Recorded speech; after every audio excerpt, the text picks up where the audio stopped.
So I drew the straw for talking about Cosmogenic-Nuclide geochronology, which is sort of a bunch of different methods that are based on the same sort of basic geochemistry that are mostly useful in learning about when and how fast sediment gets pushed around on the Earth's surface in various ways. And this whole method relies on me not being dangerous with a laser pointer.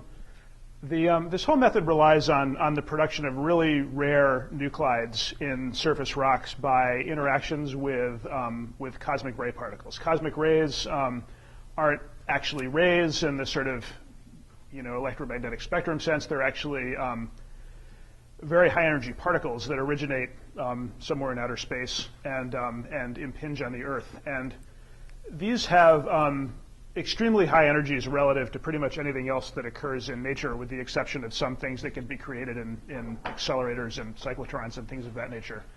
And when they interact with matter, you get this. This is a picture of a high energy neutron spallation reaction, and the reaction is taking place in a photographic film emulsion. This is how people studied cosmic rays in the 50s. They would make up these big packets of photographic film and fly them in balloons at various elevations, develop them, and look under the microscope for these things. These are called cosmic ray disintegration stars, and what they are ionization tracks that are recorded in the film emulsion of an incoming high energy particle here, which hits some nucleus in the film emulsion here and causes a spallation reaction. A spallation reaction is a reaction that's got enough energy, that deposits enough energy in a nucleus to actually fragment the nucleus, and it produces all of these secondary particles that go off in all directions. So these are very unusual reactions on Earth. They only happen due to this process of interaction with high energy cosmic rays, and they're geologically useful because of a few basic facts. One, these reactions produce things that aren't produced in other ways. Trace nuclides, a lot of trace nuclides produced by cosmic ray reactions are not produced by any other process in nature, so they're uniquely diagnostic of exposure to cosmic rays. So that's one thing. The second thing is that nearly all of the cosmic ray flux actually stops within about 2 meters of the Earth's surface. Cosmic rays interact with matter. The more matter there is, the more rapidly they interact with it. A lot of press gets given to the very, very rare minority of cosmic ray particles that actually don't stop in the upper 2 meters. They keep going deep into the subsurface to be captured in giant underground neutrino observatories in Japan or something of that nature. But those sort of high-profile, media-friendly cosmic rays are a very small fraction of the total cosmic ray flux. The vast majority of it just stops in the upper couple of meters. And so what that means is that for most practical geological purposes, cosmic ray production only occurs very close to the surface, and rocks that have been in the subsurface below a few meters depth for geologically long time periods don't have any cosmic ray produced radionuclides. So there's a clear difference between samples that have been at the surface exposed to the cosmic ray flux and samples that haven't.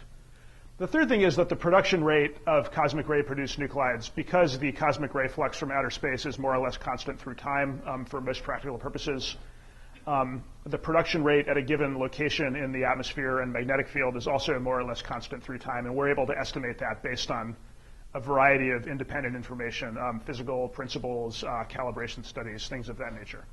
So because of these sort of things, and the fact that there are a lot of geological processes that act to bring rock from below the surface, where it hasn't ever been exposed to the cosmic ray flux, to the surface where it is exposed to the cosmic ray flux, means that we can use the accumulation of these trace nuclides as a chronometer for some of these geologic processes. The big example that is probably the most common application of this whole field of geochemistry has to do with the chronology of ice sheet change, because glaciers have this property. Glaciers and ice sheets have this property that they're very effective at quarrying rock from their beds where it hasn't been exposed to the cosmic ray flux. In the case of Antarctica, this is because the Antarctic ice sheet has actually been there for a period of time that's much longer than the half-lives of any of these things. So even if that rock had been exposed to the cosmic ray flux, all of the beryllium-10 or aluminum-26 or whatever is gone. But even if that's not the case, glaciers, even in environments that haven't been covered with ice since the Oligocene, make big holes in their beds. They deeply erode their beds to remove rock that hasn't been exposed to the cosmic ray flux.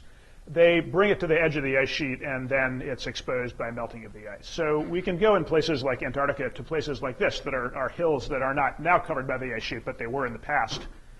And we can find glacially transported debris on these hillsides. This is an example where this rock clearly does not match the bedrock, hence it has to have gotten here by some process other than falling off the outcrop.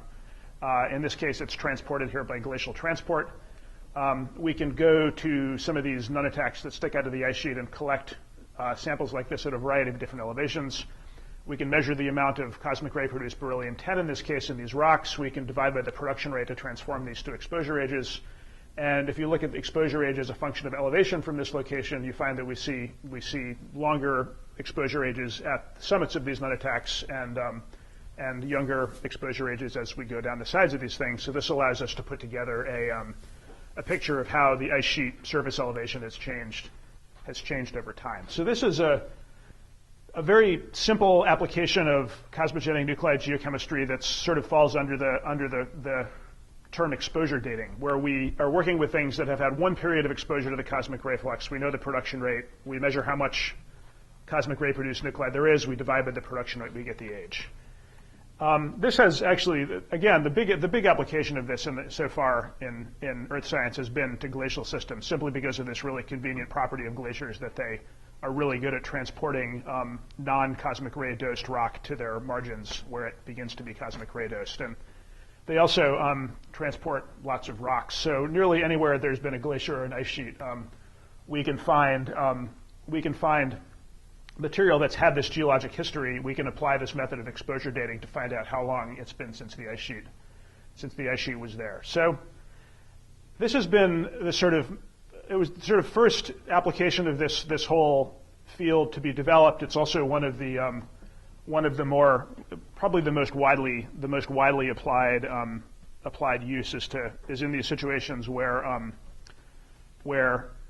we have some geologic process that takes things that have never been exposed, brings them to the surface, they experience a single period of erosion, and we can determine how long that period of exposure, experience a single period of exposure, we can then determine how long that single period of exposure was. So what happens in the rest of the Earth where this isn't true, where most of the Earth's surface is actually not composed of rocks that were sort of plucked out of the subsurface and deposited in one place for a finite amount of time. Most of it's been sitting around and eroding for quite some time. And in these environments, people have developed sort of the opposite of exposure dating. In simple exposure dating, as I've sort of discussed for the ice sheet example, the nuclide concentration is just proportional to the exposure time. But this isn't true for steadily eroding surfaces. And the way to think of erosion in this context is to think of erosion as actually in a surface-centered reference frame. Think of erosion as a process of pushing rock towards the surface. On the way to the surface, the rock passes through this zone very close to the surface where cosmic ray production is actually occurring. And this plot just shows the relative production rate as a function of depth. It's highest at the surface. It drops off exponentially with a half depth of 50 centimeters or so in typical sort of Earth materials. So in an eroding surface, rock from down here is being pushed up through this zone where cosmic ray production is actually occurring. The longer it takes to get shoved through that zone, the higher the concentration of cosmic ray-produced nuclides it's going to have when it gets to the surface. So if the erosion rate is fast, it goes through this quite quickly. It arrives at the surface with a relatively low concentration of cosmic ray-produced radionuclides.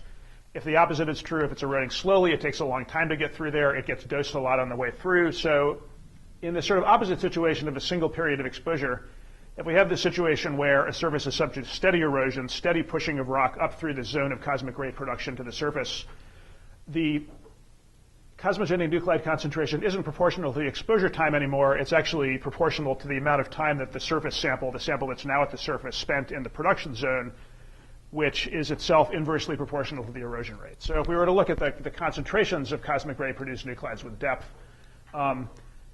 in the fast erosion situation, material's going up pretty quickly. It gets to the surface with a relatively small amount of beryllium-10. Slower erosion rate, it's taking a longer time to get through. It gets to the surface with an increasingly large amount of beryllium-10. A lot of the Earth's surface, of course, is not composed of either things that have been exposed once for a finite amount of time or things that have been steadily eroding for a long enough time for that whole system to come to equilibrium. There are things that have been exposed for a while and also are eroding at some rate. So if we just go somewhere on the surface and collect a sample and measure the amount of beryllium-10 in it, this is going to be an example for a sample where we measured about, I think I did this with 75,000 atoms per gram of beryllium-10. A lot of different geomorphic scenarios are compatible with this observation.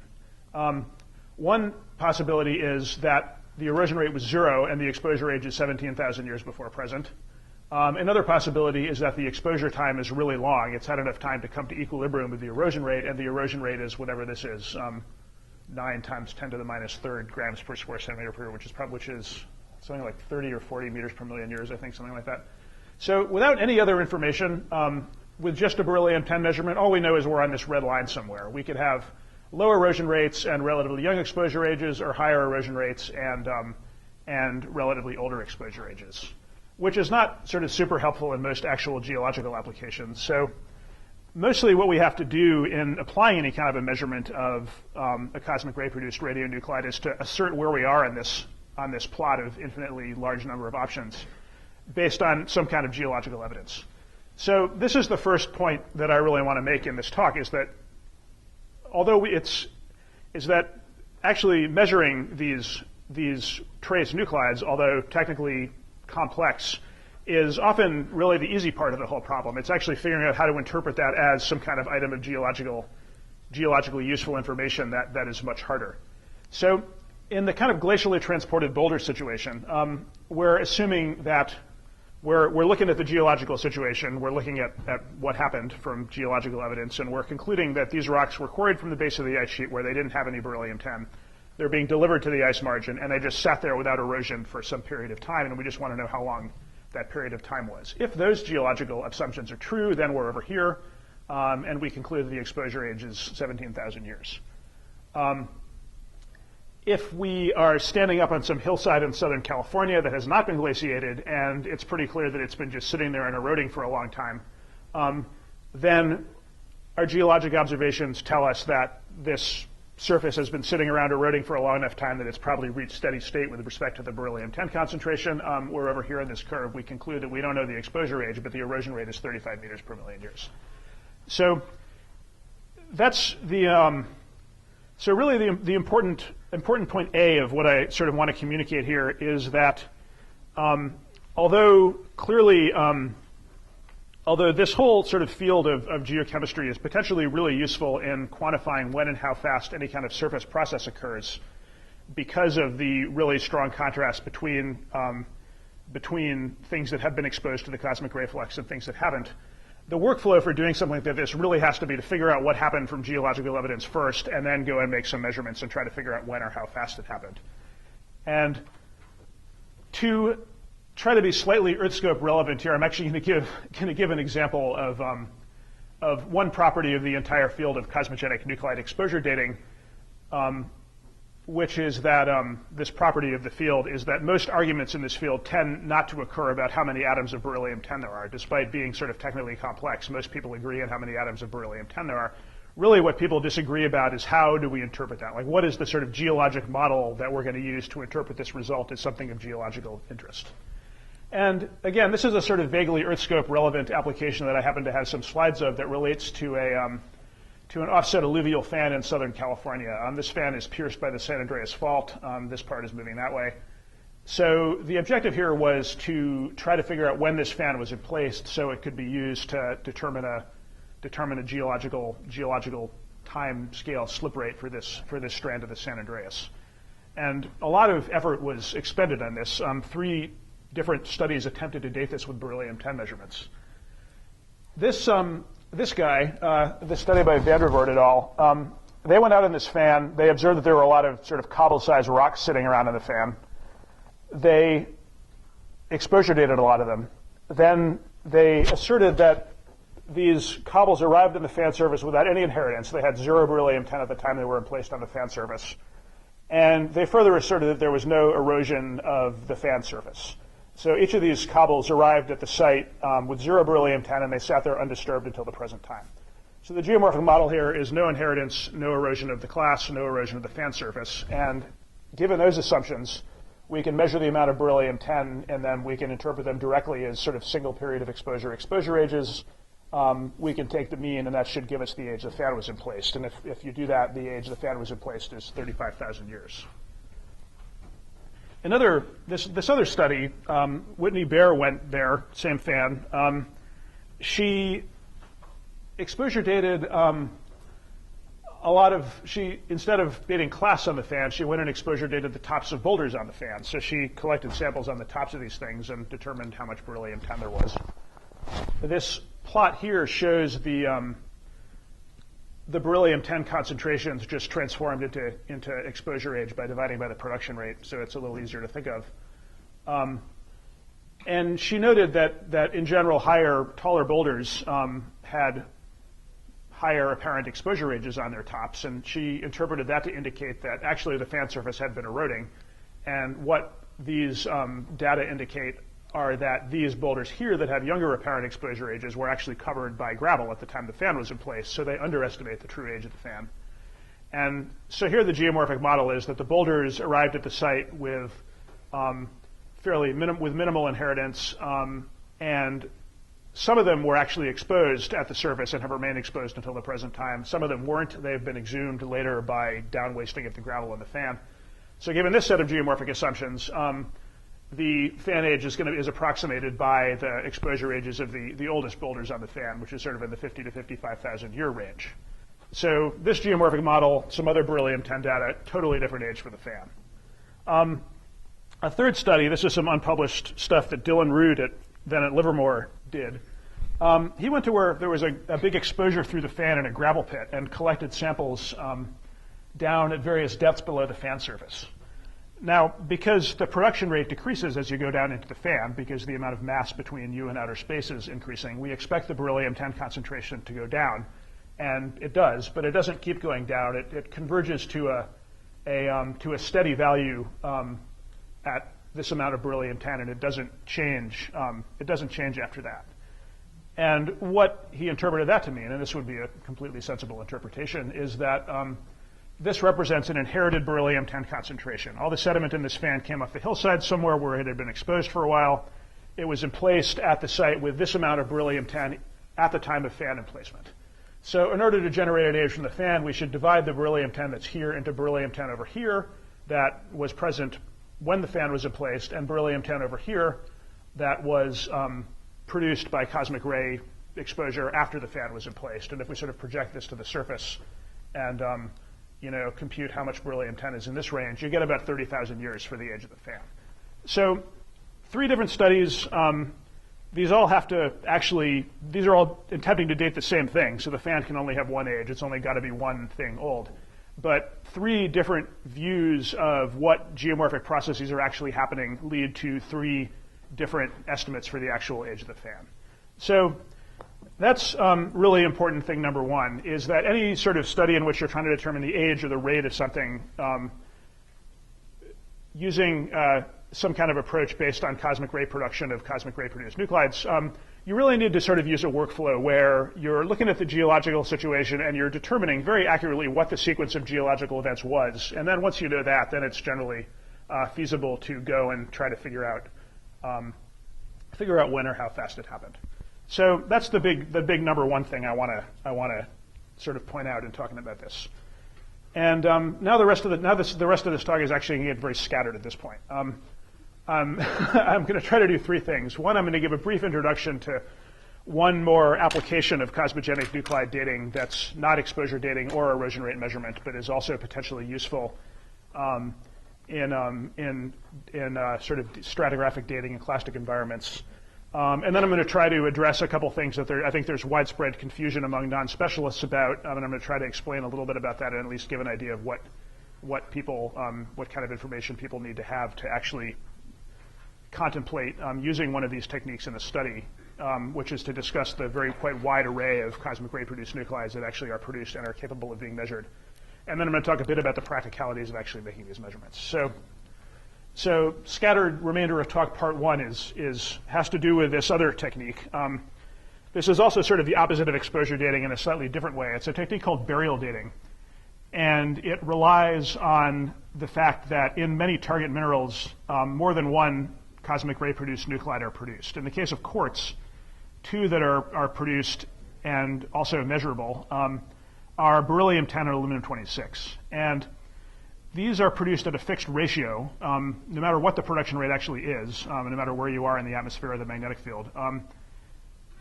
Whatever the production rate actually is, the production ratio of these two nuclides is just fixed by the chemistry of quartz, by the relative abundance of target atoms that can support these reactions. So if you have a sample of quartz and you expose it for a time, both aluminum-26 and beryllium-10 will increase according to whatever the production rate is, but the ratio won't change. The ratio will essentially conform to the production ratio during a period of exposure. So if we take that sample and we take it out of the cosmic ray flux, typically this would be done by burying it somehow, by burying it in a cave or burying it in a sequence of accumulating sediment, then we're not producing aluminum-26 or beryllium-10 anymore. They're both radioactive, so they decay, and they have different half-lives. So aluminum-26 decays about twice as fast as beryllium-10.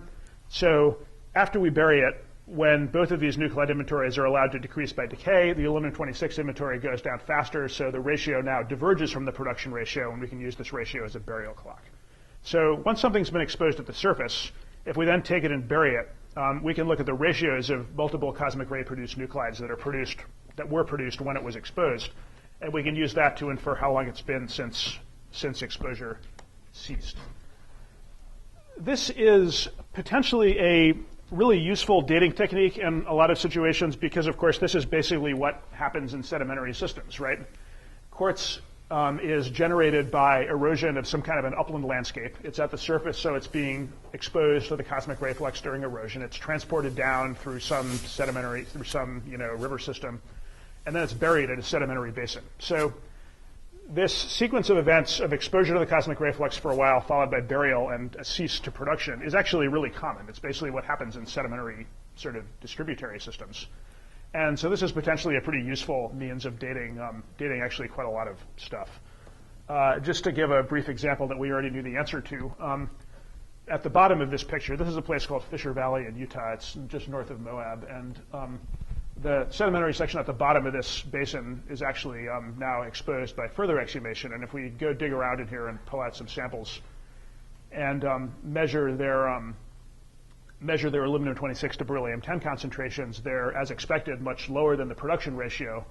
And if we transform those into ages, we find that they agree with what we already knew the age of these sediments was. So we didn't really learn anything here, but it's instructive in terms of showing how the technique works. Sorry, that's Lava Creek B and external age control? Yeah, that would be the Brunei-Matayama paleomagnetic boundary, because I couldn't fit all that in the space available on the slide. LC Tephra. Yeah, that's the Lava Creek. So this was sort of we were trying to basically show that this technique was going to work in this environment, and we did, but it's a useful demonstration of how it's supposed to work. Okay, so brief introduction to burial dating, which is another sort of potentially useful application, especially for sort of a lot of clastic sediments in sort of quaternary situations. So the next thing I want to talk about is one thing that's highly confusing in the whole field of cosmogenic isotope geochemistry is the fact that there are a lot of different cosmic ray produced nuclides that people measure for a variety of different purposes. So if you have a situation where you've got a rock, you've got a whole bunch of target elements, you've got very high energy particles, and these particles have enough energy to pretty much blow any target element into pretty much any array of nuclear fragments, you can pretty much produce anything you want that has a lower atomic mass than whatever you start off with in the rock. So literally, in a typical rock, I don't know, probably hundreds of different spallation reaction products are being produced by cosmic ray bombardment, but only a tiny fraction of those are actually geologically useful. And the ones that are geologically useful have these properties. One, it needs to be rare in Earth material so that it's actually a useful dosimeter. Like if you're producing cosmic ray-produced oxygen-16, not super helpful because there's already plenty of oxygen-16. So, we can't use that as a unique monitor of cosmic ray dose. It's got to have a geologically useful half-life. A lot of these sort of nuclear fragments are very unstable. They have very short half-lives, not geologically useful. So it's got to have a half-life that's typically in at least the sort of thousands of years plus range to actually have, in most cases, useful geological applications. It's got to be produced in reasonably common minerals. Cosmic ray-produced nuclides that are produced in quartz or feldspars or pyroxenes or something that's reasonably common are useful to us. Things that are produced in sort of super exotic, barium-bearing minerals or something are not in general super useful, although they might be sort of interesting. So I think you got to have there's some sort of combination of geological usefulness and actual recognizability as a cosmic ray dosimeter. And then you've also got to be able to measure these things. And the critical sort of constraint on that is how common it is compared to the sort of abundant isotope of the same element. So these are measured typically by some kind of a mass spectrometry method. So we need to distinguish. We need to find, for example, beryllium-10. We need to distinguish beryllium-10 from beryllium-9 to actually determine how much beryllium-10 there is. And typically with available accelerator mass spectrometer technology or noble gas systems, we can typically do that if the sort of trace to common ratio is greater than about 1 times 10 to the minus 14. And in practice, what that means is that we need trace isotopes of elements that are already pretty rare. So beryllium-10 in quartz is a very good mineral, is a very good nuclide mineral pair because there's very little beryllium in quartz. So of the beryllium that there is in quartz, beryllium-10 is a pretty big fraction of it.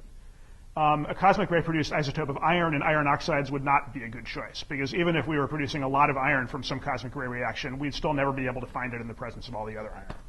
So when you sort through all this stuff, you come up with a number of nuclide mineral pairs that are actually feasible, actually useful, and actually commonly measured. And I've sort of classified this whole matrix based on the target mineral, the half-life, how you measure it, what the sample prep is like, and the sort of signal-to-noise ratio properties of the measurement.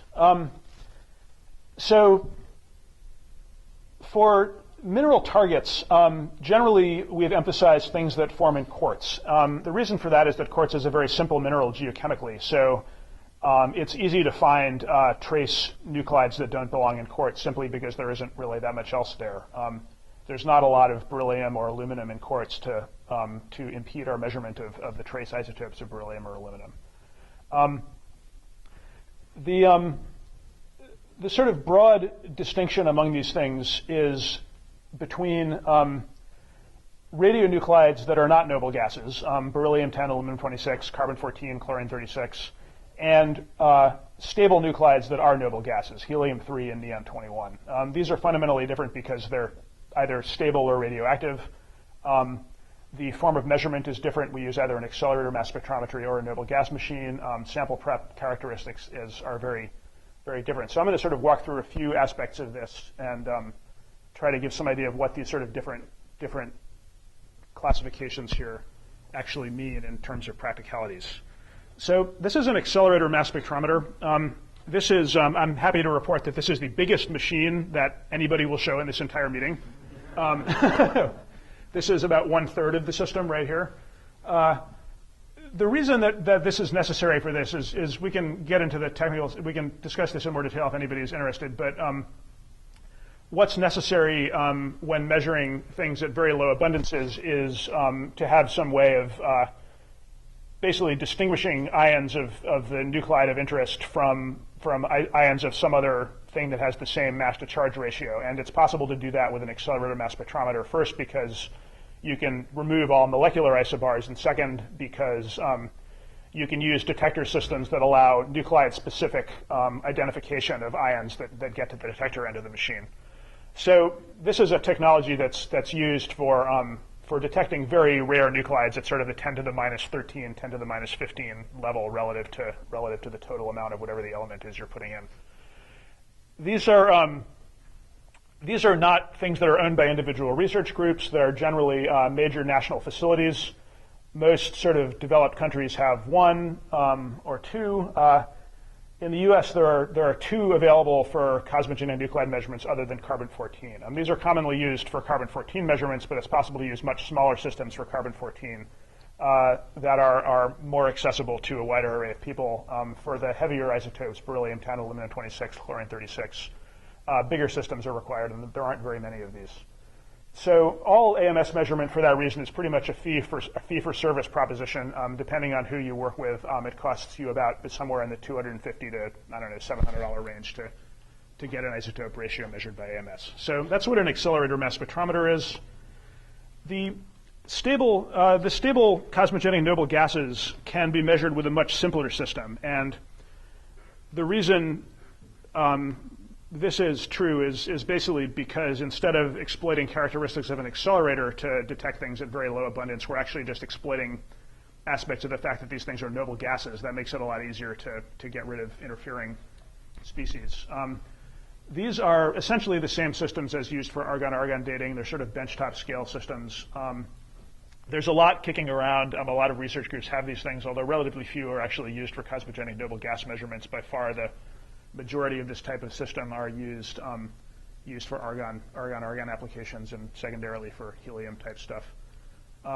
They're sort of typical instrument costs. They're generally not that expensive. This one actually was nearly free. We got it well used when somebody retired.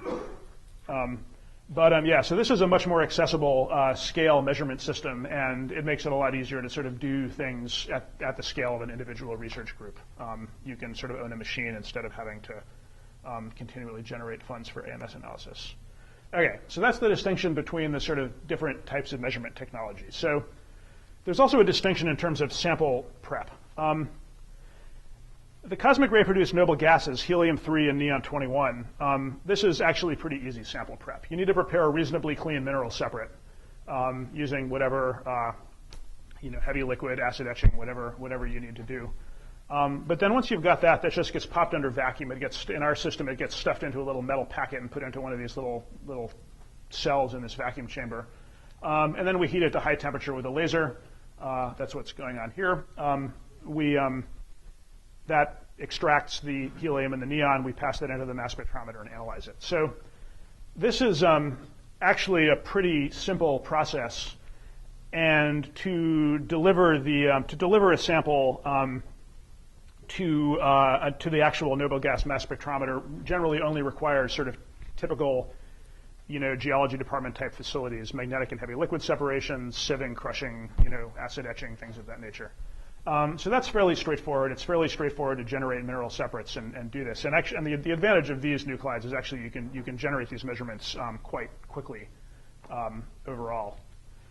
The opposite end of this is preparing samples for accelerator mass spectrometer measurements. What actually gets loaded into an AMS is a very tiny pellet of a pure element of pure beryllium, pure aluminum, pure chloride. Typically, it's some form of an oxide or hydroxide or chloride or something. For beryllium, we load beryllium oxide. For aluminum, we load aluminum oxide. But in order to achieve this, you need to take a rock. You need to extract the mineral of interest. You need to make it very, very clean because, in the example of measuring aluminum-26, we need to sort of very carefully exclude all other, sources of stable aluminum. Then we need to, once we've obtained a mineral separate, and we need to obtain a quite large mineral separate because there are so few atoms of any of these nuclides.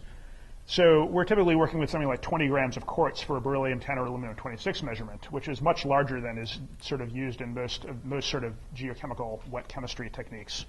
We then have to fully dissolve that, and we have to separate it. We have to purify the element of interest in a well-equipped, clean lab under sort of clean conditions. And So this actually requires quite a lot of resources. Besides the ability to make a clean mineral separate, you also need the ability to sort of do large-scale acid etching to prepare large samples.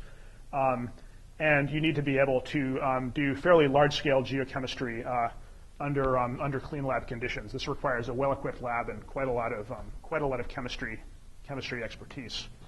Sort of in pictures, the sort of scale is kind of like this. I mean, this is a sort of early cleaning of mineral separates here that have perhaps been separated by heavy liquid separation.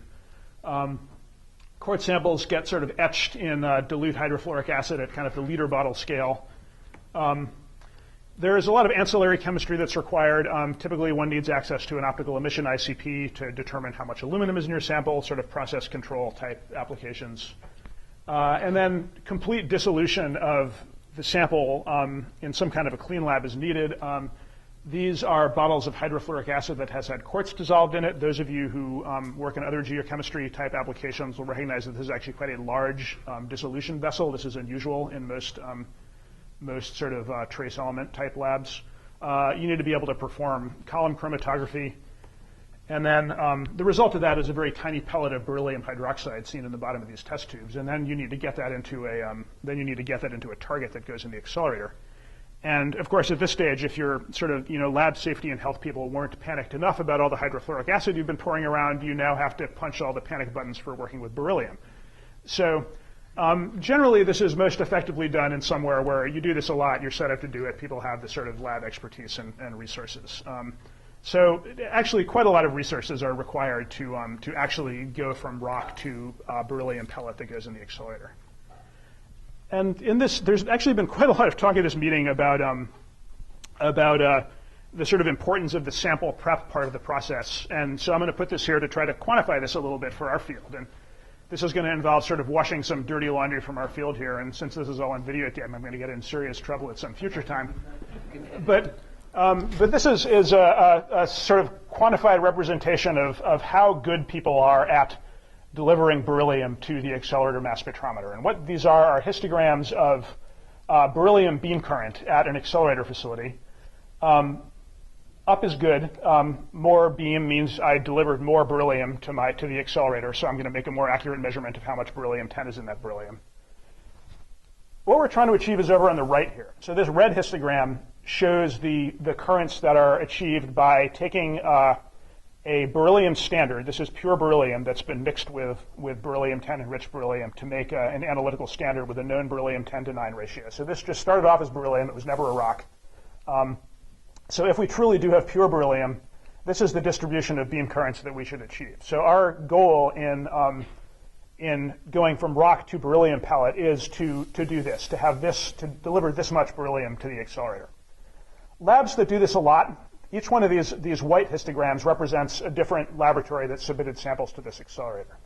Labs that do this a lot, who run a lot of samples, who have a lot of experience, a lot of resources, they match the standard beam currents. They have similar beam currents, similar average beam currents, similar spread in their beam currents, similar distributions. They're doing a good job of actually preparing pure beryllium and delivering the pure beryllium to the accelerator. Other labs that do this less, have perhaps fewer resources, perhaps less experience, don't do nearly as good a job. Average beam currents are much lower. Scatter is much higher. So this is, like everybody else, I'm going to tell you that this is a really important part of the process, but this is a really good sort of quantification of how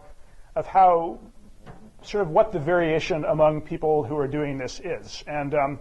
And this is honestly, this is a problem in our field. I mean, everybody should be doing this, and everybody's not. So this is something that we need to fix in future in order to do a better job of doing this sort of a reliable basis across labs. So like everybody else, sample prep counts, and here's how much it counts. So yeah, and so that is about it. I think there's probably a few minutes left for questions. So yeah, have at it.